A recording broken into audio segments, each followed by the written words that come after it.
من الشيطان الرجيم. استحوذ عليهم الشيطان فأنساهم ذكر الله أولئك حزب الشيطان ألا إن حزب الشيطان هم الخاسرون. دلت كلمة فأنساهم ذكر الله على أن الغاية من غايات الشيطان في تسلطه على الإنسان أن يحظى منه بثمرة. هذه الثمرة ما هي؟ أن ينسيه ذكر الله، أن ينسيه ذكر الله. لماذا يا إخوة؟ لأن الإنسان إذا نسى ذكر الله وقع في عدة مصائب ودواهي أهونها كبائر الذنوب، أهونها كبائر الذنوب.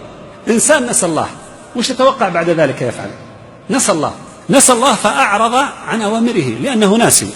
نسى الله فوقع في نواهيه، نسى الله فاستمر في معاصيه، نسى الله فاستمرأ ظلمه، نسى الله فأعرض كل الإعراض عن دين الله، لا تعليما ولا تعلما، ناسي.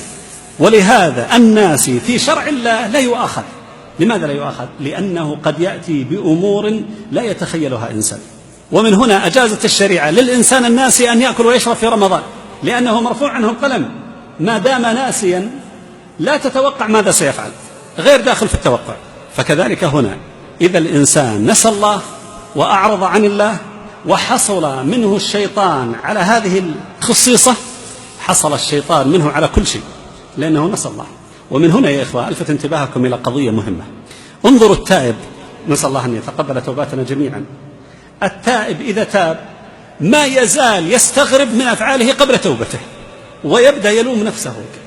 غريبة، كيف فعلت كذا؟ غريبة، معقولة أنا سويت كذا؟ غريبة، وصل بي الأمر إلى كذا. نعم، لأنك ناسي لله، والناسي لله لا يوجد حد ينتهي إليه. ستكون أقل أفعاله هي كبائر الذنوب، سيدمن على هذه القضايا كثيرا لأنه ناسي لله.